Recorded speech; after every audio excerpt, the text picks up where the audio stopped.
안녕하십니까? 안녕하십니까? 저희 집 아이가 올해 중학교에 들어가거든요. 그렇죠. 그래서 예. 어제 교복을 사줬어요. 예. 근데 제 양복값보다 비싸더라고요. 교복값이. 네. 그리고 뭐 중학교가 의무 교육이라고 해도 뭐 예. 급식비다 뭐다 해서 내는 돈이 또 적지 않더라고요. 예. 그리고 중학교 들어가니까 그동안 안 하던 과외라도 시켜야 되나 말아야 네. 되나 고민도 되고 네. 이렇게 생각하다 보니까 대학 등록금 내셔야 되는 부모님들은 이맘때쯤 한숨이 저절로 나오시겠더라고요. 어유 집에 뭐 대학생 한 둘 네. 있으면 진짜 그걸 어떻게 감당하시겠어요. 그렇죠. 이제 뭐 졸업철 또 네. 입학철 돈 들어갈 때 투성이고 새학기 또 돈 많이 들어가잖아요. 네. 이러다 보니까 이거 어떻게 하면 좋은가. 있는 돈이라도 어떻게 좀 잘 해봐야 되는 거 아닌가. 관심 없던 신문 경제면에도 눈 돌리게 되고 그런 요즘이실 거예요. 그렇습니다. 네. 그동안은 돈 버는 비법에 관심을 많이 가지셨었는데 오늘 나오실 분은 돈을 어떻게 쓰고 어떻게 관리하느냐에 대한 특강을 해 주실 분입니다. 한때 25억 원의 빚을 끌어안고 개인 파산까지 가셨대요. 그런데 지금은 억대 연봉자라십니다. 예. 대단하시죠? 예. 이분에게 어떻게 돈을 관리해야 되는지 그 비법 알아보겠습니다. 재무 상담사 김의수 씨 모시겠습니다.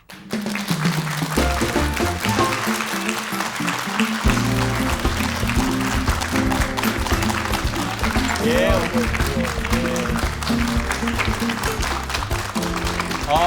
저는 빚도 많이 지셨다 그러고 네. 또 억대 네. 연봉이고 그러시다 그래서 나이가 좀 지긋하신 분이 나오실 줄 알았는데 네. 그동안 강의 나오셨던 분들 중에 가장 젊은 분이 아닌가 싶어요. 예. 그리고 심지어 죄송한 말씀이지만 돈 걱정 없이 사셨을 것 같은 그런 외모이신데요. 돈 걱정 많이 하고요. 네. 이제 지금 또 뭐 돈이 억대 연봉이라 하지만 네. 앞으로 제 인생이 끝난 게 아니잖아요. 그렇죠. 그러니까 돈 쓸 게 앞으로도 많습니다. 네. 애들은 자라나고 있고. 네, 뭐. 그럼요. 예. 그리고 또 돈이라는 게 내일이 어떻게 될지도 모르기 때문에 그러니까 지금 가진 게 계속 가리라는 보장은 없는 거죠. 그렇죠. 네. 그러니까 어떻게 보면 개인적인 관심에서 출발하셨겠군요. 재무 상담이라는 분야. 네, 그래서 뭐 하여튼 25억을 빚을 지고 파산이 됐을 때 첫 번째가 돌아온 게 이제 먹고 사는 문제가 일단 안 예. 됐었으니까 우선은 거기로부터 출발을 했고요. 아니 근데 그런 어떻게 하다가 25억, 2억 5천만 원도 아니고. 그 아버님 회사가 부도가 그러니까 IMF를 결국 IMF 때 우리 가정도 거기를 비껴나지 못했죠. 예, 빚을 예. 물려받으신 셈이군요. 네, 저는 그 돈 중에 1,000만 원도 써본 적이 없습니다. 예, 그럴 수 있죠. 그래서 네. 그때부터 고민을 하셨군요. 네, 그 부도가 나고 이제 서울로 오게 됐고요. 아마도 이제 제가 여기에 나오게 된 것도 이제 그런 역경을 딛고 어떻게 했길래 그러니까 제가 억대 연봉보다는 어떤 그런 경험들 그렇죠. 요즘 다 또 경기가 안 좋잖아요. 그래서 어떻게 하면 돈 걱정 없이 우리 집이 좀 사는지 예. 거기에 대한 이야기를 하러 나왔습니다. 네, 그야말로 바닥을 치는 경험을 하셨던 건데 그런 경험이 실제로 지금 개인적으로 재무 상담을 하시는데도 도움이 많이 되겠네요. 네, 그렇죠. 그러니까 제가 바닥까지 내려갔을 때 제일 큰 게 이제 죽을 거라는. 아. 네, 이렇게 살기 힘들겠다. 우리 가정은 이제 끝이다라는 생각을 했는데 거기서 회복되는 과정에서 많은 원칙들을 발견하게 되고 내 삶에 적용을 시켰죠. 그랬을 때 이제 요즘 상담하러 많이 오는데 너무 힘들거든요. 그러면 첫 번째 이제 걱정 마라, 죽지 않는다. 방법이 있다. 네, 그 대신 하나씩 만들어 가자라고 해서 그런 것들은 큰 경험으로 다른 분들에게 위로가 되고 있죠. 네. 근데 서민들은 대개 이제 조금이라도 이제 적금이든 뭐든 해서 네. 모아서 요걸 어떻게 굴려가지고 뭘 좀 만들어 볼까 투자법에 관심이 많으신데 네. 투자가 아니라 관리를 해야 한다는 말씀이시라고요? 네, 사실 서민들은 한 달에 저축할 수 있는 금액이 보통 한 50에서 100 아유, 안 그러나요? 그것도 쉽지 어떻게 그것도 쉽지 않죠. 예. 그러면 투자의 문제가 아니라는 거죠. 오히려 얼마를 쓰고 얼마를 벌고 써야 되는지 어떤 기본적인 원칙을 지켜나가는 게 중요하고요.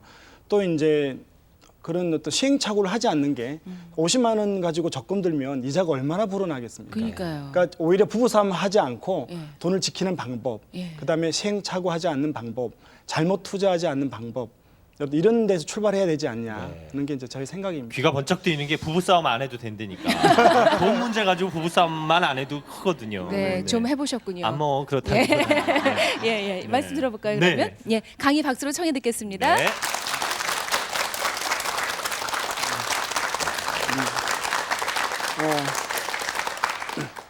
돈 걱정 많으시죠? 네. 요즘 상담하러 오는데 거의 다 그 걱정은 돈 걱정입니다. 그래서 오늘은 돈에 대한 이야기를 좀 해보고요.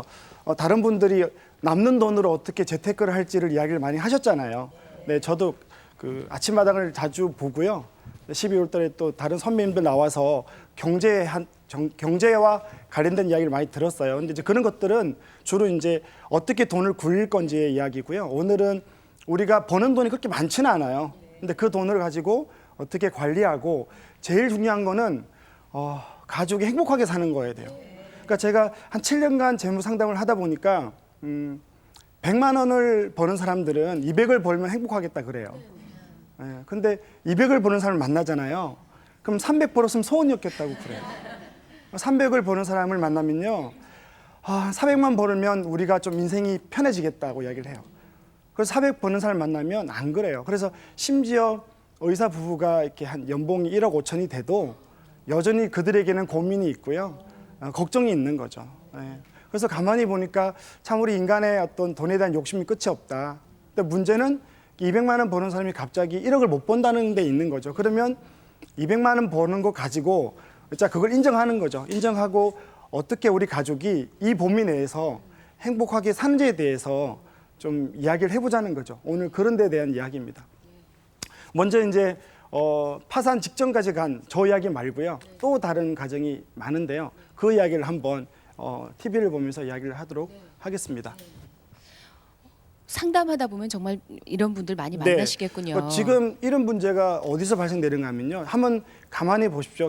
경제적으로 봤을 때 2006년, 7년도에 대한민국에 어떤 열풍이 불었는지를 한번 잘 보십시오. 예. 두 가지가 불었어요. 예. 첫 번째는 뭐냐면 부동산이었어요. 예. 그러니까 지난 IMF 때 부동산이 많이 침체가 됐다가 부동산이 굉장히 수익을 많이 냈던 시기가 언젠가 하면 2001년부터 그러니까 이렇게 본격적인 건 2002년부터 2006년도 말까지예요. 그러니까 그때 부동산이 많이 상승을 했고 투자를 못했던 사람들이 늦게 이제 투자에 참여하게 된 게 2006년도부터 집중적으로 참여했죠. 그러니까 여기 있는 분들도 다 그런 분들인 거거든요. 또 우리가 펀드를 한번 볼까요? 네. 평상시에 펀드를 이금희 씨는 저는 이런 쪽에 개념이 전혀 없어가지고요. 그냥 저축만 하시죠? 네. 어떻게 하셨어요? 그러니까 이렇게 끝까지 저축만 하겠다고 고집을 피우시고 끝까지 저축만 하면 괜찮은데 2005년, 6년까지 저축을 잘 하다가 어느 날 친구가 와서 나 중국에 투자를 했는데 1,000만 원이 2천만 원이 됐다고 이야기를 하면요. 잠이 안 와요. 그래서 이제 2007년도에 큰 맘 먹고 중국이 뭔지도 모르지만 친구 따라 은행 가서 투자를 한 거예요. 그 1,000만 원이 지금 어떻게 됐죠? 500만 원 된 거예요. 그러니까 2006년도와 7년도에 어떤 사회의 어떤 재테크의 열풍을 따라서 투자했던 사람들이 지금 전부 자산 가치가 하락했기 때문에 반토막이 난 거예요. 이분도 그러면 그러시는 겁니까? 여기 있는 분도 이제 그런 가정이었죠.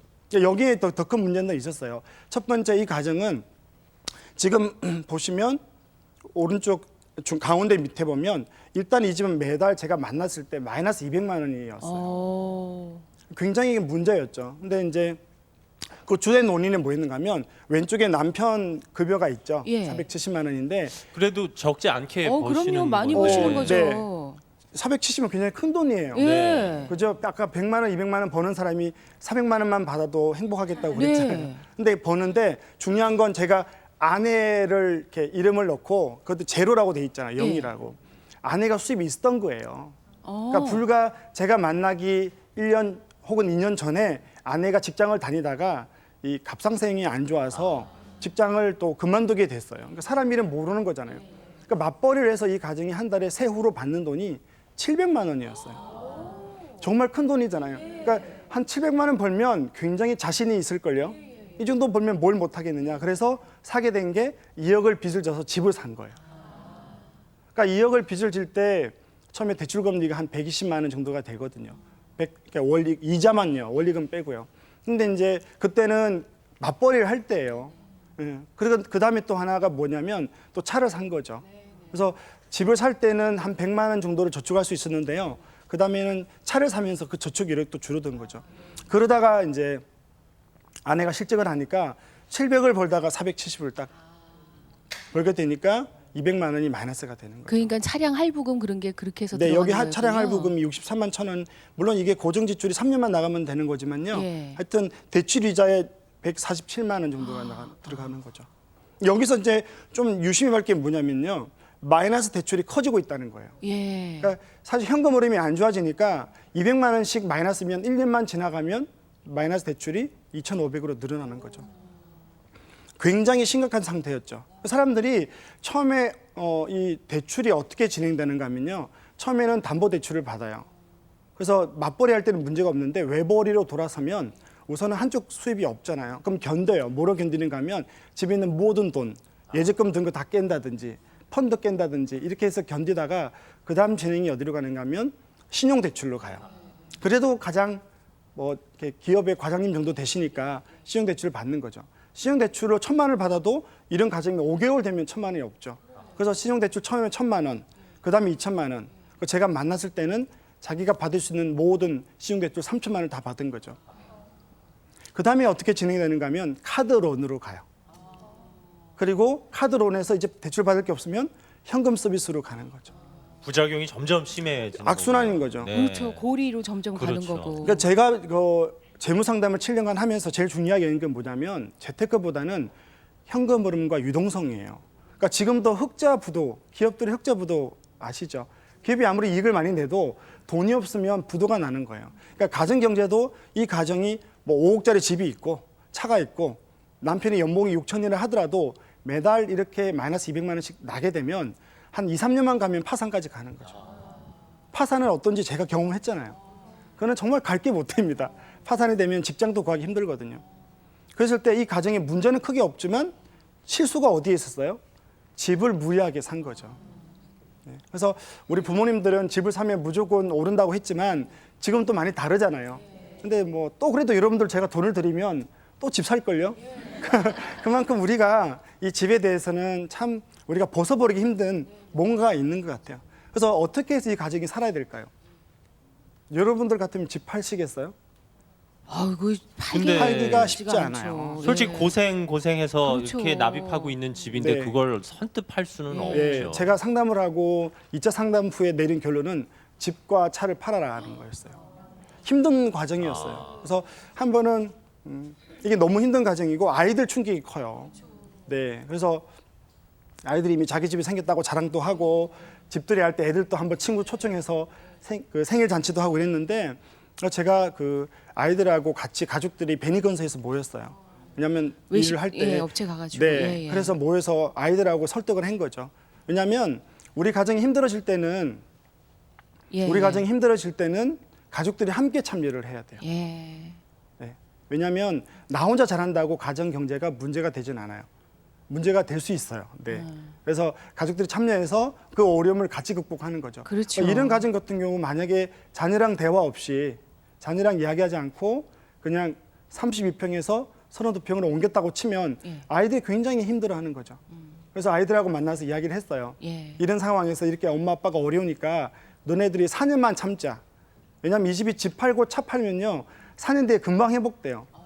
파산보다는 그래요? 낫잖아요. 네. 그래서 아이들 입장에서도 아빠 엄마가 얘기하는 게 아니라 상담사 선생님이 오셔서 얘기를 해주시니까 훨씬, 네. 와 닿을 것 같아요. 네, 그것도 베니건스에서 모인 거예요. 아, 예, 네. 외식업체에서. 네, 예, 예. 그래서 제가 식사 대접을 하고 아이들한테 이야기를 했고 단지 이제 아이들이 너무 힘들어할까봐 너네들이 하는 교육비는 줄이지 않겠다.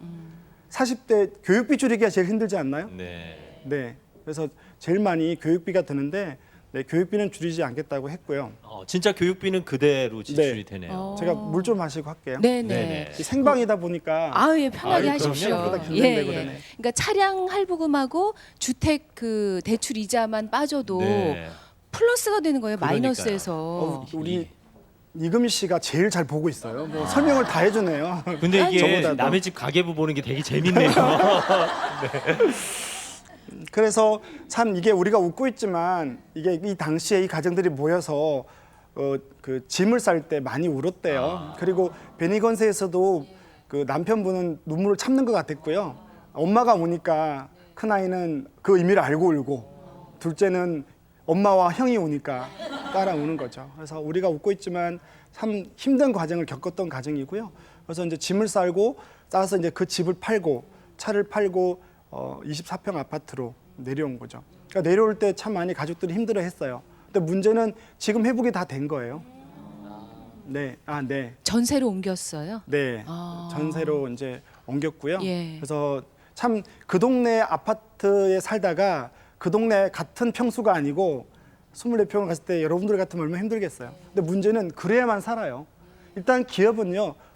어차피 흑자 부도를 막아야 되는 거잖아요. 유동성 위기가 그래서 어려운 거예요. 그러니까 지금 전 세계 위기가 유동성 위기인데 그런 어려움들이 지금 있는 거죠. 가정도 마찬가지고. 네. 그래서 예. 이거를 할 때 남편 한 분이 잘하겠다. 혹은 부인이 이렇게 재무 상담을 받고 잘하겠다 그랬는데 남편이 동의 않고 아이들이 동의 안 하면 안 되는 거죠. 그래서 이 가정을 보면서 지금 상담하러 오는 분 중에 거의 대부분이 이런 분도 있어요. 수지에 사시는 분인데 이렇게 메일이 왔어요. 그러니까 3억 5천 주고 집을 샀대요. 작년에. 근데 자기 돈이 1억 5천이고 빚이 2억이었대요. 그러니까 역시 막판에 또 이렇게 투자를 한 거죠. 그런데 그 집이 지금 2억 2천 한대요. 근데 한 달에 마이너스가 150씩 생기기 시작하는 거죠. 그러면 그 집도 어떻게 해야 될까요? 그 집은 팔 수도 없는 거죠. 그러네요. 네, 그러니까 이런 어려움들이 지금 우리 삶의 현장에서 곳곳이 일어나고 있는 거고 거기 뭐 주범이라기보다 잘못된 부분들이 빚을 진 거죠. 빚. 좀 편해 보려고 무리한 투자를 하다가 오히려 네. 그냥 끌어안게 되는 그렇죠. 셈이네요. 근데 빚 안 지고 어떻게 집을 사요? 네, 그래서 자기 오늘- 돈으로 집 살 수 네. 사면 네, 거기에 대한 어딨어요? 답을 제가 드리겠습니다. 예. 빚 안 지고 집 사는 방법. 예, 예. 네. 그래서 이제 보니까 우리 가정 경제 다 힘들잖아요. 그리고 여러분들이 5년 전에 돈에 대해서 이야기하면 한 몇 년 뒤면 좋아질 거다 생각을 하죠. 근데 좋아지지 않아요. 생각보다. 네, 생각보다 좋아지지 않아요. 그럼 앞으로 5년 뒤는 어떨까요? 여전히 생각보다 좋아지지 않는 거죠. 그러면 왜 그런지를 오늘 좀 이야기를 하고 싶은 거예요.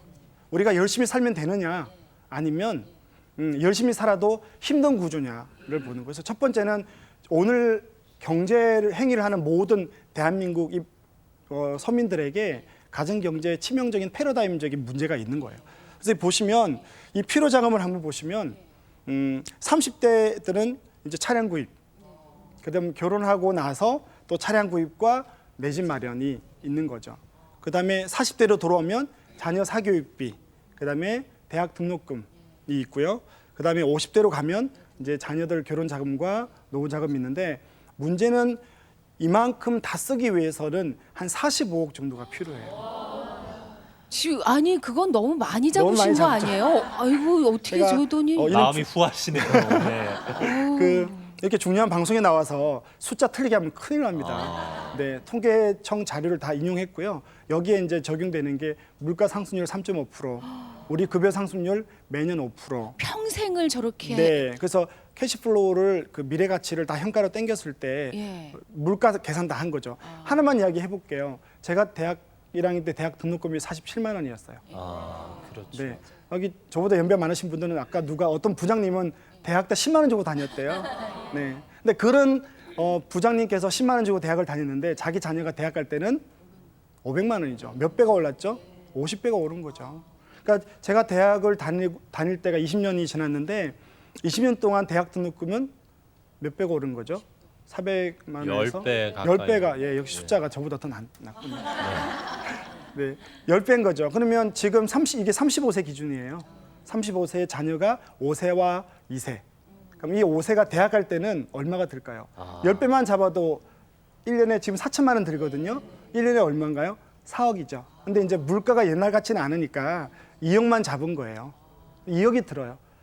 아까 처음에 대학 등록금 이야기 하셨잖아요. 예. 그래서 자기는 대학 다닐 때 저는 40만 원 들고 다니다가 20년 뒤가 우리 자녀가 대학 갈 때 갑자기 2억을 준비하려니까 기가 찰 노리는 거죠. 그러니까 이게 한 가족이 네, 한 이제 4인 가족이 네 식구 예, 기준으로. 이렇게 죽을 때까지 아. 써야 될 돈이 그러면 좀 45억이 좀 감이 오나요? 네. 감은 그렇죠. 오는데 그게 중요한 감이 저는 아이. 지금 이제 2, 3단계 막 이러고 있는데 저 네. 언제 끝까지 올라가나. 그렇죠. 근데 이제 중요한 건 우리가 버는 돈이 얼마냐는 거죠. 우리는 얼마나 적혀 있죠? 25억 정도. 그러니까 연봉 4천에서 5천 기준으로 잡은 거예요. 35세가 연봉 4천이면 실제로 급여는 300 정도 되는 거예요. 세후. 그분이 60세까지 25년간 열심히 일하면 급여 상승률을 계산했을 때 25억 정도를 버는 거죠. 그것도 쉬지 않고 실직 안 당하고 네, 그냥 꾸준히 부인이 구박하고 뭐 네. 어떤 경우 하더라도 이제 그렇게 되는 거죠. 그러니까 여기에는 이제 갭이 생기죠. 얼마의 갭이 생기는가 하면 200 정도의 갭이 생기는 거죠. 20억. 네, 20억 20억 정도의 원. 갭이 예. 생기는 거죠. 그러니까 재무 관리는 이 20억을 어떻게 메꿀지. 그러니까 이 20억을 우리는 재테크로 메꾸려고 하지만 그것만으로는 안 된다는 걸 저는 알았어요. 가족이 힘을 합쳐서 뭔가를 만들자. 그게 오늘 제가 여러분들에게 설명드릴 그 재무 관리, 가족 재무 관리에 관계된 이야기입니다. 네. 그래서 저 이야기를 이제 좀 하겠습니다. 좀 따뜻한 이야기를 해드려죠. 돈만 막 40억, 20억 그러니까 아이고 벌써 여러분들 머릿속에는 아이고 내 인생 어떡하나. 제가 오늘 돈 걱정 없이 해드린다 그래놓고 와서 뭐 벌써 돈 걱정만 하게 만들어야 되는 것 같은데 아니에요. 살 수 있어요. 제 이야기를 조금 부끄럽지만 해보겠습니다. 하여튼 저는 제가 어릴 때 참 부유하게 자랐어요. 부유하게 자랐고 대학을 졸업할 때까지 또 뭐 미국에서 공부할 때까지 다 부모님이 사실은 좀 후원을 해주셨어요. 그리고 이제 뭐 대학을 졸업하고 또 장남이다 보니까 97년도에 아버님 회사에 네, 이제 취직을 했죠. 네. 그러다가 아버님 회사가 98년도에 모 이제 자동차 회사에 이제 납품을 한 18년 정도 하셨다가 IMF 때 몇 달 견디다가 부도가 나셨어요. 네, 그래서 부도가 났고 그 당시에 법인과 개인 회사가 두 개였는데 저는 개인 회사에 물려가지고 이제 20억 빚을 지게 됐죠. 그리고 당시에 저는 결혼한 지 불과 그 부도 난 지가 신혼부부 때 3년 차였어요. 그래서 부도가 났고 당연히 집이 다 날아간 거죠. 아, 그럼 애도 하나 막 네, 그때 이제 큰 애가 태어났는데, 네, 그 큰 애가 또 해필이면 또 그 당시에 아프게 태어났어요. 그래서 지금 또 이제 중학교 1학년 이제 들어가는데 아직 누워만 있어요 집에서. 네, 네, 그래서 아유 혀를 차시는 분인데 괜찮아요. 이렇게 행복하니까 나왔겠죠. 네, 그걸 다 극복하고 행복하니까 나왔겠죠. 그래서 또 그런 과정을 겪고 아버님이 나중에 이제 부도 내고 나서 저에게 2천만 원을 주셨어요. 지금은 자랑스러워요. 그때는 원망스러웠어요. 부도 날 때 다 준비해서 부도 내는데 왜 우리 집은 정말 이렇게 거지가 되느냐. 그래서 2천만 원 들고 서울로 제가 올라온 거예요. 아이 치료 때문에. 그러니까 서울에는 처음 이제 태어나서 와본 거죠. 서울로 오면 코베 간다 그랬는데 돈을 많이 들고 오면 몰라도 돈도 없이 그 서울로 오니까 얼마나 두려웠겠어요. 그래서 처음에 들어왔을 때 아는 분이 쪽방을 빌려줬어요. 그래서 그 방은 둘째가 태어나기 직전인데 이렇게 돌아 누울 데가 없었어요. 그래서 제가 이렇게 누울 자리가 없고 우리 큰 아이가 눕고 우리 아내가 누우면 저는 이렇게 칼잠을 이렇게 자야 되는 거고요. 그렇게 있다가 이제 나중에 제가 그러니까 지금부터는 이제 인생 역전이 되는 과정인데요. 제가 처음에 하게 된 게 이제 전단지 돌리기였어요. 그래서 아는 선배가 모 학습지에 다니는데 그 당시에 과천이 지금 또 5층 건물이 많아요. 그래서 학습지 스님들이 5층까지 엘리베이터가 없으니까 걷기 힘들다고 그래서 이렇게 저한테 맡겼는데 열심히 돌렸어요. 그래서 그 당시에 아내는 저에게 특명을 내렸어요.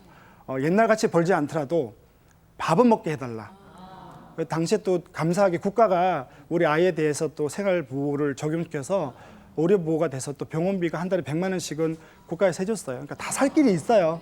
네. 네. 그 다음에 제가 이제 그렇게 돈을 벌기 시작했고 전단지를 이제 열심히 한 장도 제가 안 버렸어요.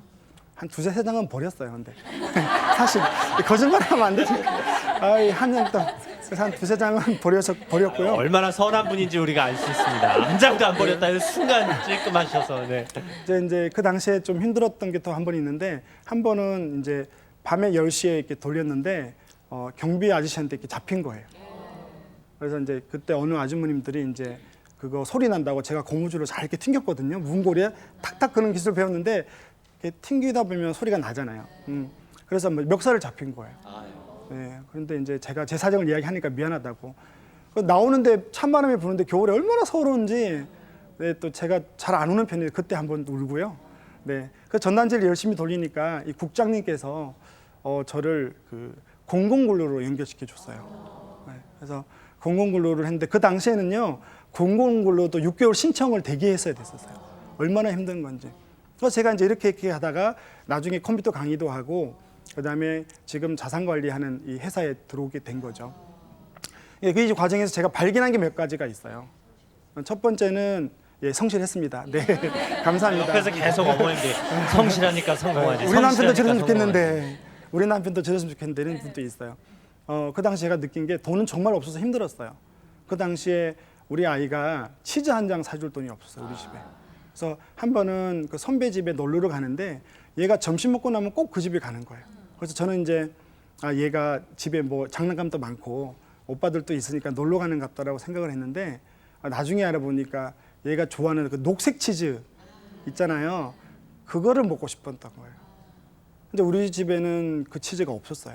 근데 우리 그 당시에 민수에게 필요한 그 치즈의 양은 하루에 10개가 아니에요. 하루에 정말 필요한 건 딱 하나예요. 그러니까 하나만 있으면 민수는 행복한 거죠. 근데 우리가 그거 사줄 돈이 없었어요.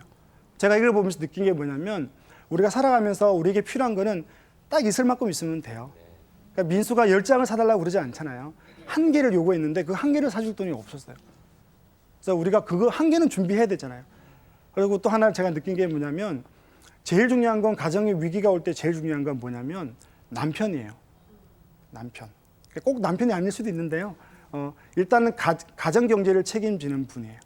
그래서 그 사람이 맑은 정신과 건강한 마음과 정신으로 몸으로 일을 해야 돼요. 제가 아까 처음 이야기해드렸잖아요. 부자가 되고 싶으시면 남편들 스트레스 주지 말고 가지 끄지 말고 나갈 때 어깨라도 한번 주물러 드리고 좀 애교 있게 하시라는 거죠. 네, 그렇게 해야만 남편이 끝까지 돈을 벌어 와요. 많이 버는 것보다 지금은 누가 끝까지 회사를 나가지 않고 견디냐 하는 거죠. 그래서 저는 이런 것들을 해보니까 제가 중요했던 거고요. 또 하나는 아내의 역할이에요. 집사람이 저에게 한 300 정도 벌어오라고 막 스트레스 주고 아내는 너무 힘들었어요. 왜냐하면 결혼했는데 자기는 아무것도 안 했는데 아버님 부도로 제가 파산자가 되고 아이까지 아프니까 얼마나 힘들겠어요. 근데 아내가 한 번도 저에게 그런 싫은 소리를 한 적이 없어요. 그러니까 제가 나가서 일을 할 때 악물고 한 거죠. 정말 열심히 했어요. 너무너무 고마운 거예요. 그래서 가정 경제가 위기가 왔을 때 결국 우리가 그때 남는 돈 20만 원 가지고 어떻게 재테크할까 이런 생각했다면 벌써 제가 여기까지 오지는 못했어요. 그런데 부부가 어떻게 살까, 이 위기를 어떻게 극복할까 이런 생각들을 많이 했고요. 제가 그러다가 이 재무상담 회사를 같이 우리 대표님과 차리고 만들고 한 6년 만에 서울 온 지 6년 만에 제가 억대 연봉이 된 거예요. 부러우신가요?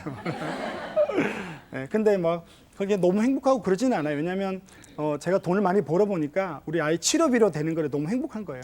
근데 이제 그럴 때 제 생각이 뭐가 있는가 하면 함부로 돈을 쓰지 않는 거죠. 왜냐하면 우리 아버님을 보면 알거든요. 아무리 옛날에 돈이 많아도 정말 필요할 때 돈이 없어서 저렇게 힘드신 거잖아요. 그래서 이제 제가 억대 연봉이 돼도 제가 방 한 칸에 그대로 살았어요. 제가 억대 연봉이 되니까 딱 두 가지를 주위에서 이야기했어요. 아니 억대 연봉인데 왜 그렇게 방 한 칸에 사냐. 근데 그 당시에 우리는 자산이 많은 게 아니었고요. 제가 이 일을 하기 때문에 얼마나 버는 것보다 쓰는 게 중요한지 알았어요. 그리고 제가 지금도 조심하고 있는 게 뭐냐면 씀씀이를 높이지 않는 거죠. 사람 일은 모르는 거예요. 제가 아파서 병에 걸릴지 또 경기가 안 좋아서 제가 혹시나 이 일을 10년밖에 못할지 모르는 거잖아요. 그러면 제가 일을 그만두거나 어려워도 우리 가정의 고정 지출을 올리지 않는 거예요. 100에서 200 가고 200에서 500 가고 500에서 1000만 원 가면 반드시 지출은 늘어나게 돼 있어요. 그건 제가 그걸 알기 때문에 어떻게든 줄이려고 하는 거죠. 그래서 방 한 칸에 계속 살았고 그 남는 돈으로 잘 투자를 했죠. 그리고 두 번째는 또 차예요, 차. 제가 그 당시에 중고차를 타고 다니는데 최소한 이제 좋은 차, 최소한 그 대형차나 외제차를 사라고 그래도 자산 관리하고 재무 상담하는데 또 이렇게 중고차 타고 누구 만나러 가면 강남에 또 가는데 그런 얘기 했지만 이게 여전히 저를 지킨 거죠.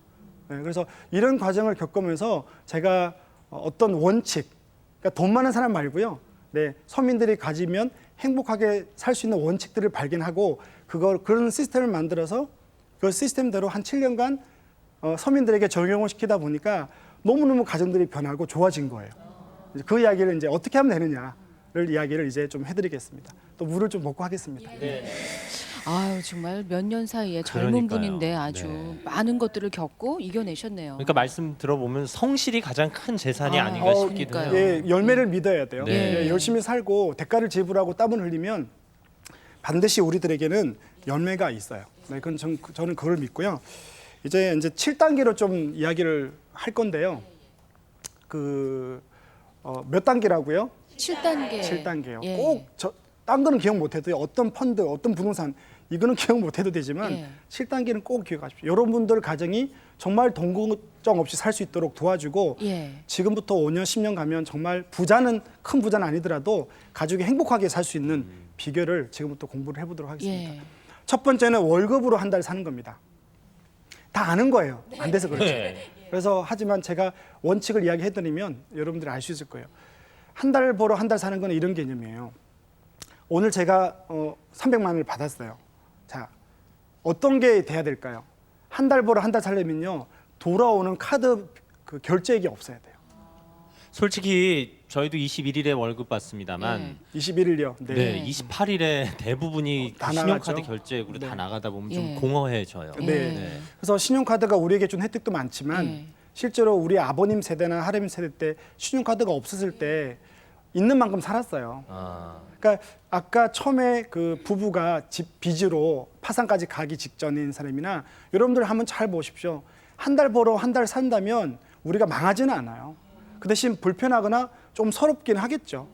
같이 공부했고 했는데 뭐 남편 잘 만나서 혹은 또 부인 잘 만나서 돈 쓰는 거 보면 마음이 아프겠지만 우리 가족이 불행해지는 걸 막을 수 있다고요. 그래서 한 달을 벌어서 한 달 쓰는데 맨 처음 해야 될 게 뭐냐면 신용카드를 한 개만 남겨두자. 또 써야 되니까 신용카드를 한 개 남겨두고 그 신용카드가 금액이 큰 것들은 부부가 함께 대화를 하면서 풀어가자는 것들이죠.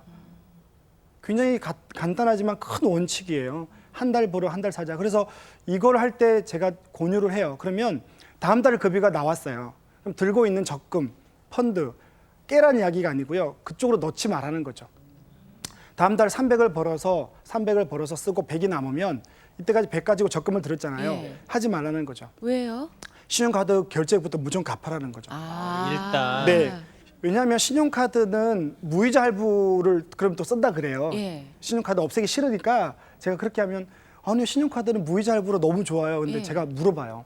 무이자 할부가 몇 개나 했나요? 그러니까 무이자 할부는요. 만약에 누가 100만 원짜리 물건을 사잖아요. 그럼 무이자로 10개월 내면 한 달 얼마 내면 되죠? 10만 원을 내면 되죠. 예. 네. 그러면 100만 원이라는 감과 10만 원 간데 어디가 더 우리가 생각이 10만 원은 내기 쉽지 않나요? 예, 예. 네. 10만 하지만 그 원인데 물건은 한 달에. 100만 원이죠. 그런 게 몇 개가 있고 몇 년간 보면 그런 게 많다는 거예요. 그래서 무이자 할부는 우리의 과소비나 꼭 필요하지 않는데 물건을 사게끔 만들어요. 네. 그래서 신용카드가 없으면 무이자도 없잖아요. 그래서 신용카드를 없애라는 거고요. 그러면 어떤 집은 긴 집은 1년, 짧은 집은 뭐 한 3개월 가면 신용카드 도는 걸 다 막아요. 그리고 신용카드를 없애버리는 거죠. 하나는 남겨두라고 이야기했습니다. 네. 네, 그러면 이제 300이 왔어요. 그럼 어떤 일이 발생되죠? 돌아올 게 없는 거죠. 물론 이제 대출 이자나 이런 것들이 있겠죠. 네. 근데 여기서 이제 신용카드를 없애고 그러면 뭘 만들어야 되잖아요. 예. 그 만드는 게 뭐냐면 체크카드예요. 직불 카드라고 네, 하는 직불 카드라고 예전에 많이 했고요. 요즘은 쓰는 대로 바로 나가. 요즘은 체크 카드라고 아예 그 명칭이 바뀌었어요. 예. 그래서 체크 카드의 개념은 뭐냐면요. 신용카드는 내 돈 아니죠? 맞나요? 우리 돈 아니면 죄송합니다. 너무 세게 하겠나요? 신용카드는 우리 돈이 아니에요. 빌려 없는데 쓰는 빌리는 돈일 거죠. 셈이죠. 네, 그러니까 해픈 거죠. 내 돈 아닌 거 쓰기 얼마나 행복한 줄 알아요? 내 거 쓰려면 아까운데요. 근데 체크 카드는 뭐냐면 통장에 있는 만큼 돈을 쓸 수 있어요. 그래서 이 체크 카드를 특히 제가 권유하는 게 남편들 용돈을 얼마 쓰냐고 상담할 때 물어보면 한 20쓰나 그래요, 남편분들이. 그 부인은 안 믿죠. 뭐 40쓰네, 50쓰네 그래요. 그럼 싸우죠. 내가 언제? 뭐 그래요. 근데 그렇다고 부인이 그걸 체크 안 하거든요. 근데 이제 한 30만 원 정도를 올려드리고 체크 카드에 딱 넣어주는 거죠.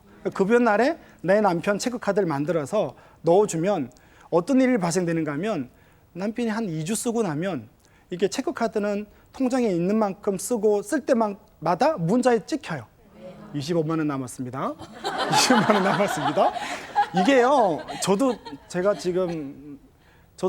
저는 한 달에 100만 원 정도를 아내한테 받거든요. 근데 왜냐면 워낙 사람을 많이 만나고 또 좋은 일에 많이 써야 돼요. 많이 쓰신다고 이야기를 들었거든요. 우리 이금희 선생님도. 근데 저도 많이 써요.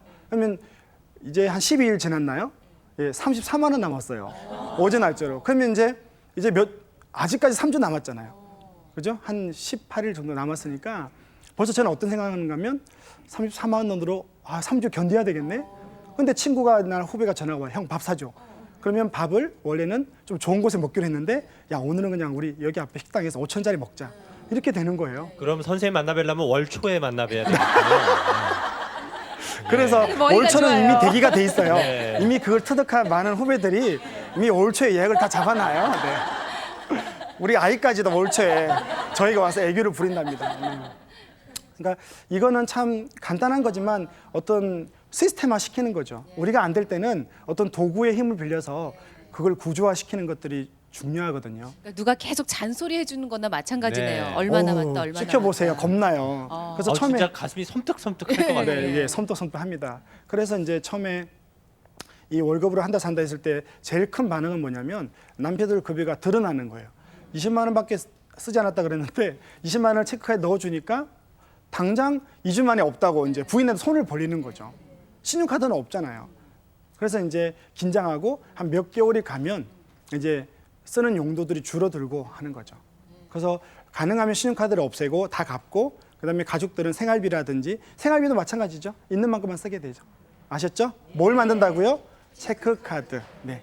체크카드는 문자 열심히 받으십시오. 네. 두 번째는 자 그러고 나면 이제 신용카드도 없고요. 이제 몇 달이 가도 돼요. 1년이 지나도 다음 달 되면 두려움이 없어요. 돌아올 신용카드나 빚 때문에 두렵지 내가 번만큼 쓰는데 뭐 누가 우리 죽이겠어요? 그러지는 않아요. 네, 그래서 두 번째는 이제는 신용카드가 없고 하니까 이제 자기를 돌아봐야 돼요. 내가 얼마를 벌어서 얼마를 쓰는지, 이 돈이 새는지 없는지, 그리고 뭐 물건을 구매할 때 합당한지, 이걸 사야 되는지 이런 것들을 우리가 하는 거죠. 그래서 내가 얼마를 벌어서 얼마를 쓰는 거는 제일 중요한 게 뭔지 아세요? 다 아는 거예요. 가계부예요. 가계부를 쓰는 것만 해도 정말 지출이 30% 줄여지고요. 행복한 가정을 만드는 지름길이에요. 근데 가계부 이제 쓰시던 분이 네. 쓰다가 열 받으니까 못 쓰겠다고. 네. 뭐 남는 게 있어야지. 늘 쓰면 화가 나니까. 그러니까 그 가계부를 쓸 때 어려운 게 뭐냐면 신용카드를 많이 쓰시잖아요. 그러니까 이게 악순환 돼서 그래요. 만약에 한 달 벌어 한 달 쓰면요. 빚지지는 않아요. 그러니까 가계부를 쓸 때 제가 좀 권유하고 싶은 거는 안 쓰던 분은 너무 어렵게 쓰지 마세요. 오늘 제 강의 들었다고 집에 가서 또 가계부 한번 보세요. 머리 아파요. 그리고 한 3일 되면 없어져요. 그러니까 제일 중요한 건 항목을 크게 잡으라는 거죠. 예를 들면 생활비. 생활비에는 각종 공과금, 우리 뭐 부모 용돈, 관리비, 그다음에 외식비, 식비 이렇게 쓰는 거죠. 그다음에 자녀 교육비, 그다음에 또 보장성 보험료, 그다음에 이자 이런 것들을 크게 나누는 거죠. 그것만 써보시고요. 뭐 가계부는 또 뭐 다 알고 있는 거 제가 넘어가고요. 그다음에 이제 쓰는 게 뭐냐면 한 달 동안 이번 300을 받아서 요 300 가지고 우리 가정이 얼마가 필요한지 그게 과다하지 않는지를 필요 자금을 적어보는 거예요. 이때 적을 때 남편이나 자녀들이 다 자고 나서 적으면 되나요? 안 되는 거죠. 네. 제가 강의의 핵심 뭐냐면 돈에 대해서 가정 경제는 무조건 가족이 함께 참여하라는 거예요. 여러분들이 정말 이렇게 강의 듣고요. 정말 독한 맘 먹고 했는데 누가 카드로 잘못 하나 사거나 아이들이 뭐 생떼를 쓰거나 그럼 다 무너져요. 반드시 돈 걱정 없는 가정이 되기 위해서는 가족이 참여해야 돼요. 그래서 한 달에 내가 얼마를 쓰고 얼마를 버는지 이 지출과 수입의 밸런스를 맞추는 거예요. 굉장히 중요해요. 그래서 이런 부분에서 제일 조심해야 될 게 뭐냐면 맞벌이들이에요. 맞벌이들은 일단은 지금 돈이 굉장히 많이 남아요. 그러잖아요. 아까 700만 원 보니까 5만 원 많이 남겠어요. 근데 우리가 생각해야 될 게 맞벌이로 평생 살 건 아니라는 거죠. 그래서 한 달에 내가 얼마를 벌어서 얼마를 쓸 때 제일 조심해야 될 게 이제 맞벌이인 거죠. 그리고 이제 제일 크게 우리가 얼마를 벌어서 얼마를 쓸 때 제일 크게 우리에게 영향을 미치는 거는 죄송하지만 집이에요. 제가 지금부터 이제 집에 관계된 이야기를 한번 해보도록 하겠습니다. 우리는 제가 그거를 할부 인생이라 이야기를 하고요. 할부 인생은 처음에 한번 재밌습니다. 한번 보십시오. 애인이 생기면 1년 할부가 시작돼요. 옷 사줘야 되죠. 네, 요즘 뭐 터치페이를 한다지만 그다음에 또 이제 만약에 이제 아가씨가 차가 필요하다. 그러면 데이트 뭐 시켰다 그러면 차는 몇 년 할부죠? 3년? 보통 3년이죠. 차를 준비해서 딱 자기 돈 내고 다 내고 사는 사람은 없어요. 그다음에 이제 결혼을 하죠. 그러면 또 전세금이 요즘 비싸잖아요. 전세금 대출이 보통 갚으려면 몇 년 걸리는 줄 아세요? 한 5년? 5년? 네. 10년은 강남에 살았을 때 10년. 네. 우리가 강남 아닌 사람도 있으니까. 그러면 한 5년이죠. 그다음에 또 어떻게 되죠? 그다음에 이제 이걸 다 갖고 나면 40대 초나 30대 후반 중반 가면서 뭘 사야 되죠? 내 집 마련은 몇 년 할부죠? 한 10년 넘게. 10년 동안 못 갚아요. 왜냐하면 네. 맞벌이 하다가 그만둬요. 네. 최소한 15년에서 20년이죠. 이 차는 3년 할부는 이 중간에서 7년마다 또 들어온다고요. 그러면 300만 원 받아서 400만 원 받아서 이 구조를 살긴 힘들어요. 그러니까 뭔가를 안 사거나 줄이거나 끊어야 되는데 그중에 제일 큰 게 내 집이에요. 집. 집은 이런 것들은 3년이면 끝나는 거잖아요. 그리고 이자가 얼마 안 해요. 아까 신차를 사도 60만 원 내면 됐거든요. 근데 여기는 15년, 20년간 100만 원씩 내야 돼요. 요즘 집값이 비싸서 대출을 받을 때 뭐 5천만 원 받는 분 있나요? 잘 없어요. 보통 1억 정도는 받잖아요. 그러면 한 70만 원 20년간 내야 돼요. 그리고 또 하나 우리가 착각하는 게 있어요. 그게 뭐냐면 집에 대해서 수익을 생각할 때, 재테크로 생각할 때 내가 할 수 없는 수익을 기대해요. 내가 집 살 때 이 집값은 지난 2002년부터 6년간 오른 걸 생각하는 거죠. 내 집은 강남이 아닌데 그렇게 사는 거죠. 그리고 돈 많은 분들이 집을 사는 거는요, 이미 큰 집이 하나 있고 돈도 많아요. 여윳돈으로 사서 경제가 어려워도 이자 내는데 부담이 없어요. 그리고 세금을 60% 내도 한 3천, 5천 남아요. 근데 서민들은요, 평생 내 집 하나 사는 거로 끝이에요. 근데 거기에 이렇게 돈이 많이 물려가지고 가다 보면 당장 어려워지죠. 그래서 제가 집을 사지 말자는 게 아니고요, 자기 형편에 맞게 사는 거죠. 그래서 자녀가 1명이면 24평이면 어떠냐는 거죠. 자녀가 2명이면 32평에 살면 되죠. 그래서 집을 조금 다른 개념으로 보고 내려놓으시면요, 굉장히 삶이 여유로워지는데 아마 이 감성적으로 혹은 여러분들 그 마음으로 안 와닿을 거예요. 근데 지금 파산자 중에서 우리 2003년, 4년 정도의 통계청 자료를 보면 파산자 중에 46%가 맞벌이에요. 제가 통계 자료만 이야기를 해드릴게요. 그 46% 맞벌이 중에 이 집에 대한 대출 때문에 파산이 되는 100으로 봤을 때 60%가 넘어요. 그래서 이 집 부분을 여러분들이 살 때 좀 너무 무리하게 하지 마시고요. 좀 고민을 하면서 좀 사면 될 것 같고요. 집을 살 때 반드시 기억해야 될 게 뭐냐면 대출을 하는 방법이에요. 그래서 저는 그거를 3030이라고 그래요. 3030. 예, 네. 예. 그래서 30%는 자기 자본, 그러니까 총 집이 3억이면 네. 1억 이상 빚을 지지 말라는 거예요. 아, 물론 이런 분이 있죠. 뭐 부부가 합쳐서 1억을 넘어 버는데 1억을 지면 금방 갚을 수 있잖아요. 그런 경우 외에는 자기 자본 대비 부채 비율이 30%를 넘으면 힘들어져요. 그리고 두 번째, 그렇게 했지만 여전히 자기 소득 대비 원리금 상환 비중이 30%가 넘어가면 힘들어요. 근데 맞벌이들은 10%밖에 안 되거든요. 근데 외벌이로 돌아섰을 때 반드시 생각을 해야 돼요. 이 두 가지만 지키면 집을 사는데 무리가 없는데 이 두 가지를 벗어났을 때는 고민을 많이 해야 돼요. 그래서 이 집 문제가 앞으로도 많이 우리가 집은 너무 좋아요. 저도 집이 하나 중곡동에 아주 저렴한 집이 하나 있는데 없을 때는 제가 막 없어도 된다고 그랬는데 있어 보니까 있어야 되겠더라고요. 예, 전세 2년마다 이사 안 가고 참 좋은데 굳이 너무 비싼 집 이렇게 사지 말고 자기에게 맞는 집을 사면 현금 흐름에서 큰 무리가 없는 거죠. 네. 그다음에 이제 우리가 어디까지 했는가 하면 2단계까지 한 거예요. 1단계는 뭐였죠? 내가 한 달 벌어 한 달 산다. 예. 두 번째는요, 내가 얼마를 어떻게 벌고 쓰는지. 얼마를 쓰는지를 알고 알고 쓴다. 여기서 이야기한 게 어떤 거였는가 하면 가계부, 그다음에 또 내 집 마련, 그다음에 예. 체크카드 이런 용어들을 꼭 기억하세요. 네. 자, 이제 세 번째로 넘어가는데요. 세 번째는 통장 쪼개기예요. 한번 따라해 볼까요? 통장 쪼개기. 궁금하시죠? 네, 통장을 쪼개는 건 하나 통장을 가위질하는 게 아니에요. 네, 그래서 통장 쪼개기는 어떤 거냐면 통장 쪼개기를 하기 전에 먼저 해야 될 거는 내가 우리 가족이 삶의 우선순위가 어디 있는지, 어떤 걸 샀을 때 행복한지, 그게 부부가 다르면 안 돼요. 통장을 쪼개는데 남편이 행복한 거, 부인은 부인이 행복한 걸 쫓아갈 수 있잖아요. 그래서 통장 쪼개기는 내가 앞으로 받는 급여, 남는 돈으로 어떻게 쓸지를 먼저 적어보는 거예요. 그러면 몇 년 뒤에 차를 살지, 그 다음에 몇 년 뒤에 여행을 갈지, 몇 년 뒤에 우리 자녀가 대학생이 되지. 그래서 라이프 사이클을 길게 그려놓고 거기다 쓰는 거예요. 1년 뒤에 우리 부모님 환갑, 칠순, 2년 뒤에 여행 이렇게 쓰는 거죠. 그런 것들이 통장 쪼개기거든요. 그래서 통장 쪼개기를 하는 첫 번째 이유는 생각보다 우리가 남는 돈이 많지 않다는 걸 알게 돼요. 자, 한 100만 원에서 150이 남아요. 그 정도 안 남는다고 그랬죠. 100만 원만 남겨볼까요? 너무 많이 남으면 또 속상하죠. 네, 100만 원 남으면 100만 원을 우리는 이때까지 적금을 들잖아요. 그냥 적금을 들어요. 그러면 이 100만 원을 적금을 들 때 쪼개지 않은 통장의 위험은 뭐냐면 목적이 없는 거예요.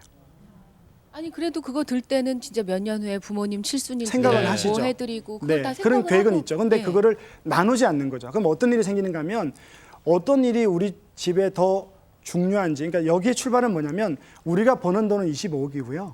써야 될 건 45억이에요. 그러면 다 못 쓴다고요. 근데 우리는 욕구대로나 불편함대로나 필요대로 먼저 써버리는 거죠. 그래서 그러니까 나중에 돈이 없는 거죠. 통장이 하나 있으면 그 하나로 여행 가버리는데 다 써버리면 부모님 칠순 때 쓸 돈이 없을 네, 수도 아니면 있고. 통장을 만들었는데 이런 거예요. 만약에 여러분들에게 제가 다음 달에 3천만 원 만기가 됐어요. 제가 드릴게요. 한번 생각해 보십시오. 행복하잖아요. 네. 3천만 원을 제가 드리면 그 통장은 그냥 막연한 통장이에요. 그러면 네. 이미 한 달 전에 어떤 생각이 드는가 하면 다음 달 3월 달 말에 이제 3천만 원이 나와요. 근데 오늘 친구 집에 놀러 갔는데 김치를 먹었는데 너무 맛있는 거예요. 그래서 물어보니까 김치 냉장고를 바꿨대요. 그럼 우리 집에 와서 딱 보니까 괜히 자기가 김치 맛없게 담은 건 생각 안 하고 김치 냉장고 탓을 하는 거죠. 그래서 머릿속에 이미 나는 내 인터넷 스토어나 아니면 내 몸은 이미 하이마트 가서 김치 냉장고가 우리 집 7년 됐으니까 죄가 없어요. 아직까지 멀쩡한데 이미 김치 냉장고를 바꿀 생각을 하고 있는 거죠. 왜? 3천만 원이 3천만 들어오니까. 원 있는데 김치 냉장고는 70만 원만 사는데요. 네. 자, 그러고 있는데 또 남편은 또 이제 남편이 만약에 골프를 좋아한다. 그럼 이상하게 골프가 안 되는 거예요. 남편이 낚시를 좋아한다. 그러면 고기도 안 낚여요. 그러면 이제 좋은 걸 사기 위해서 남편도 이미 또 생각하고 남편은 특히 차를 생각하는 거예요. 왜냐하면 차가 2천만 원이라 하더라도 우리는 얼마만 가지고 사요? 보통? 500만 원만 내면 할부가 있잖아요. 그러니까 남편들이 차를 살 때 3천만 원 누가 다 달래냐? 500만 원만 줘라. 그래가지고 차를 저지르는 거잖아요. 근데 아이들이 또 좀 크면요. 돈 냄새를 아이들도 맡아요. 분명해요. 어떻게? 그러면 아이들이 벌써 요즘 꽃남에 나오는 핸드폰이 인기인데 자기들끼리 모여서 연구한대요. 어떻게 하면 부모님한테 핸드폰 사게끔 빼내는 전략. 이런 것도 아이들 사이에 요즘 유행인 아니 거예요. 진짜 그런데요. 저희 집 진짜로요? 아이도 친구가 어떤 전략을 가르쳐줘가지고 가르쳐 주나니까 네. 이렇게 해라. 야, 애들이 무섭네요. 네, 그러면 이미 3천만 원이 나오기 전에 우리 머릿속에는 1,000만 원이 없어지는 거죠. 그게 목적이 없는 돈이에요. 근데 그러지 않고 제가 예를 하나 들어볼게요. 저희 아버님이 많이 힘드셨다 그랬잖아요. 그래서 제가 저희 형제들이랑 차를 하나 사드리기로 해서 저희 둘째가 제 동생이 재작년에 결혼을 했어요. 근데 그 결혼하기 전에 이미 3, 4년 전에 우리가 통장을 하나 만들었어요. 그래서 동생들에게 10만 원씩 달라. 그 나는 좀 더 넣어서 아버님 통장에다가 통장을 만들고 거기 위에다가 썼어요. 3, 4년 뒤 아버님 자동차 통장. 그리고 이제 그게 저축이 되건 그게 펀드가 되는 건 관계 없어요. 자기 성향대로 하면 돼요. 그러니까 저는 아무래도 자산관리 쪽이 있으니까 3, 4년이면 저는 펀드를 한 거예요. 그 당시에. 그래서 2005년도에 펀드를 초에 하나 가입을 했는데 감사하게 동생이 2008년도 초에 결혼한 거예요. 2007년도 12월 달에. 그러니까 딱 3년 만에 이제 통장을 깼는데 들어갔던 돈이 한 1,200 있는데 나온 게 2천만 원이 좀 넘었어요. 근데 아버님에게 제가 그랬어요. 차를 사드리겠다 그러니까 또 돈을 쓰시던 가닥이 있으셔서 최소한 제가 사드리고 싶은 차 이상을 말하는 거예요. 내가 안 된다. 그래서 제가 그랬어요. 지금 3, 40만 원 정도를 저축을 할 건데 이게 만약에 1,500이 되면 아버님은 1,500만 원짜리 차를 사는 거다. 2,000이 되면 2,000만 원짜리를 사는 거다. 그러니까 이게 잘 되게 기도해라. 농담으로 그런 이야기를 했는데 그래서 아버님이 모 차에 스폰티지라는 차가 있어요. 잘 모를 거예요. 그걸 사드렸어요. 얼마나 행복해요. 그래서 제가 부산에 내려가면 하루는 아버님이 그 차를 가지고 공항에 나온 거예요. 저를 명절 때 데리러. 6개월이 지났는데 얼마나 그 차가 좋았으면 차 안에 비닐을 안 떼고 다니는 거예요. 6개월이 지나도. 네. 그리고 뭐 만나는 사람마다 이거 무슨 차인 줄 아느냐. 네, 친구가 벤츠를 모는 차가 있는 분이 있는데 그분도 부러워한대요. 아무리 왜냐면 우리 외제차지만. 자식들은 그렇게 예. 못 모아서 안 해준다는 거죠. 네. 그게 이제 통장 쪼개기 거죠. 그래서 통장은 여러분들이 버는 돈으로 쓰는 거죠. 그래서 그러려면 먼저 부부가 이야기를 해야 돼요. 그러면 통장이 몇 개 정도가 될까요? 한번 생각해 볼까요? 돈 쓸 것 정말 많아요. 예. 자, 이제 40대 중반이죠. 뭐 있어요? 2년 뒤에 뭐 칠순, 뭐 또 뭐 세탁기 바꿀 거, 또 한 5년 뒤에 애들 대학 가지 않아요? 예, 예. 5년 10년 뒤에 그거 굉장히 크죠. 여행도 한번 갔다 오면 안 될까요? 보내드릴 수 있어요. 예. 제가 오늘 큰 후하게 한번 쓰겠습니다. 예, 여행도 예. 가야 되죠. 그 다음에는요. 또 아이들 결혼할 때 참 결혼할 때 돈을 또 안 주는 것도 그래요. 한 1,000만 원은 또 줘야 돼요. 너무 작죠? 그 돈 줄 게 없어요. 죄송하지만. 근데 이제 노후 준비도 해야 되잖아요. 예. 그럼 통장이 한 5개 벌써 6개죠. 예. 자, 100만 원 남아요. 한번 나눠서 쪼개 보세요. 100만 원 있을 때는 크게 갖고 다 할 수 있었지만 이게 한 6개, 7개로 나눠지면요. 겨우 노후로 20만 원, 애들 대학 등록금으로 한 30만 원, 여행으로 10만 원. 근데 그러지 않고 3천만 원이 넣으면 여행으로 1,000만 원 써볼 수도 있다는 거죠. 그리고 차를 2천만 원에 살 수 있다는 거죠. 그러면 그 돈은 원래는 주인이 있는 돈이에요.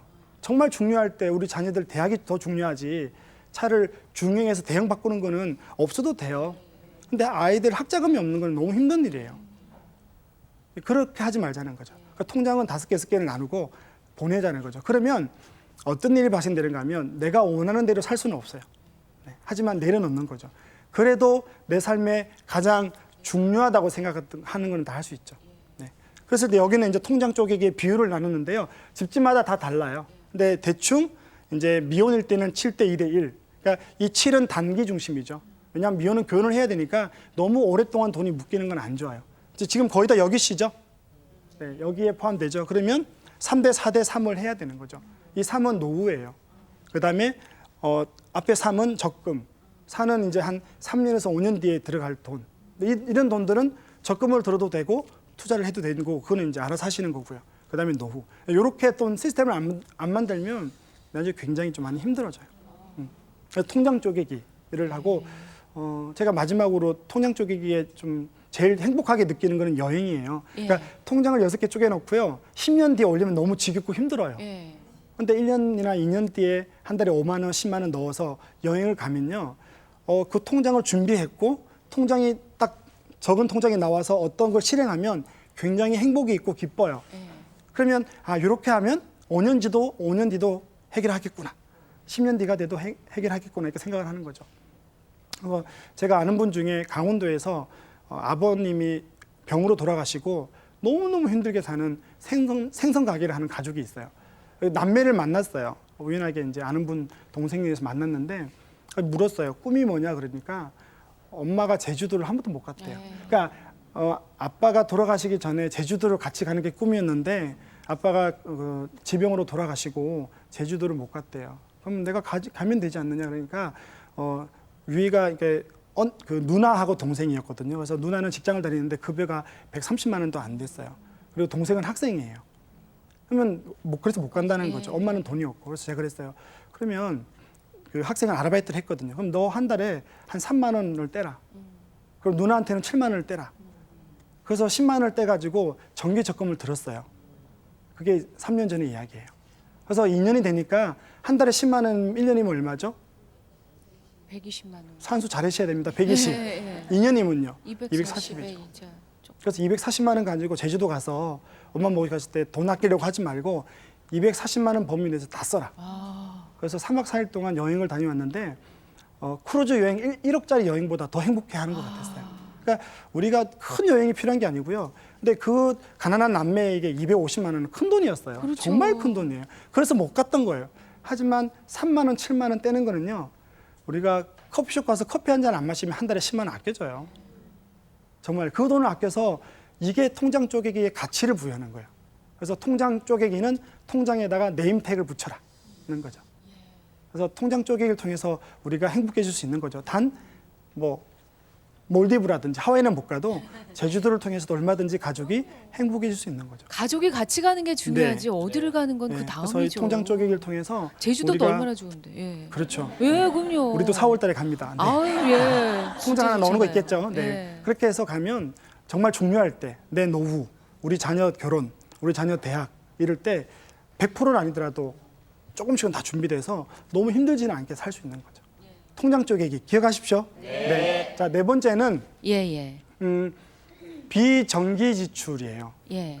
이게 또 따라해야 돼요. 어려워서 따라합시다. 비정기 지출. 비정기 지출. 네, 이게 뭐냐면 우리가 돈을 한 달 벌어서 한 달 쓰는데 사람들이 자꾸만 돈이 샌대요. 예. 그래서 그걸 가만히 따져보니까 매달 쓰는 거는 딱 눈에 들어오는 거예요. 예를 들어서 뭐 외식을 한다든지 생활비를 쓴다든지 저축을 한다든지 이런 것들은 용돈은 한 달 써서 딱 눈에 들어오는 건데 1년 동안 매달 쓰지 않지만 1년 동안 돈이 큰 돈으로 나가는 게 몇 개 있어요. 그게 뭐냐면 명절 때 부모님께 드리는 돈, 명절 때 한번 움직이면 드는 유료 비용, 그다음에 또 부모님 생신 비용 그런 거 들죠. 그다음에 또 뭐 스트레스 받으면 한 번씩 사는 옷, 1년마다 사는 옷, 남편들 속상이면 또 그리고 옷, 그다음에 1년에 한 번 나오는 것들은 1년에 한 번 나오는 자동차 보험료. 그러니까 자동차 보험료가 생각도 안 하는데 11월 달에 나와버려요. 그럼 어떻게 되죠? 또 카드죠. 근데 이제 우리는 카드가 없죠. 그래서 1년에 살 것들 예산으로 잡아 놓는 거죠. 그래서 만약에 2009년도가 시작될 때 1년에 쓸 게 다 해보니까 200만 원이다. 그러면 200만 원은 준비해야 되고요. 그 전해에 20만 원씩 적금 넣어서 그 다음에 예산으로 잡으면 되죠. 이것만 잘해도 굉장히 저축이 많이 되고 알뜰하게 져요. 네, 그 다음 5번째가 이제 제일 중요한 게 이렇게 이제 1단계, 2단계, 3단계를 다 했고요. 마지막에 이제 5단계에서 급여가 나왔어요. 그럼 이제 어떻게 하는지 한번 보자고요. 공부한 걸 이제 실행하는 거예요. 너무 좀 많나요, 급여가? 뭐 적절하게 제가 신경을 많이 썼어요. 370만 원. 이 정도면 40대가 받을 수 있다고 저는 보는데 또 더 많을 수도 있고 작을 수도 있어요. 그러니까 그렇게 보시고요. 자, 370을 받아서 지출을 보면 총 지출이 얼마죠? 280만 원 정도를 써요. 생활비 쓰고 교육비 쓰고 용돈 쓰고 보험료 내고 비정기 지출 항목 들어갔죠. 그러면 이제 240만 원을 다 쓰는 거죠. 그리고 나서 얼마가 남죠? 130. 자, 이때까지 우리는 130이 남았을 때 어떻게 했어요? 뭐 펀드 50, 뭐 저축 80. 그리고 그쪽에는 목적이나 가치나 통장에 의미가 없는 거죠. 네. 그냥 아까 말씀하신 것처럼 그래도 생각은 있죠.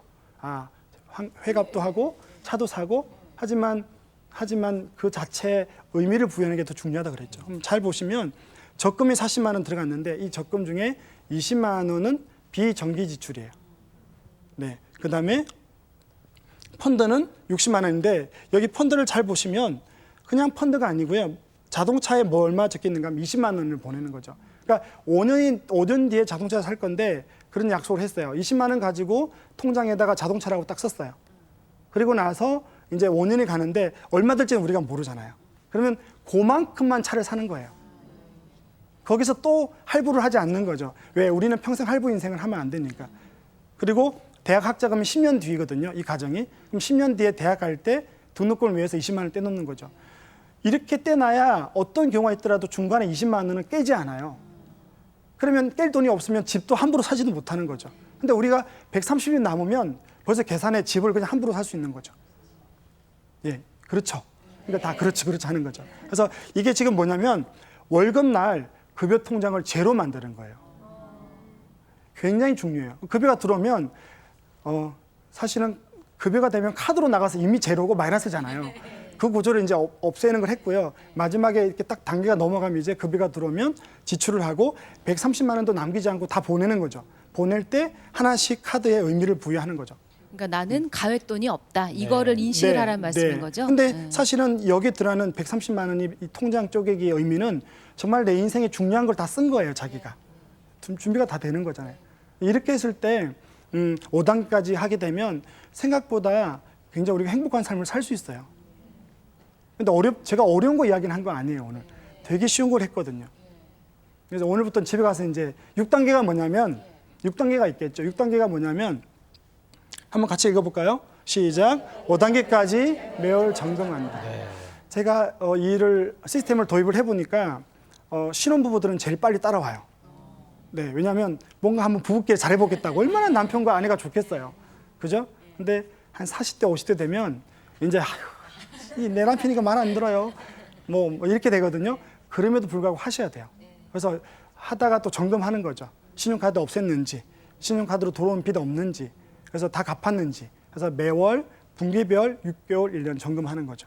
그래서 5단계를 매월 점검하고요. 그다음 나머지는 이제 실행하는 거예요.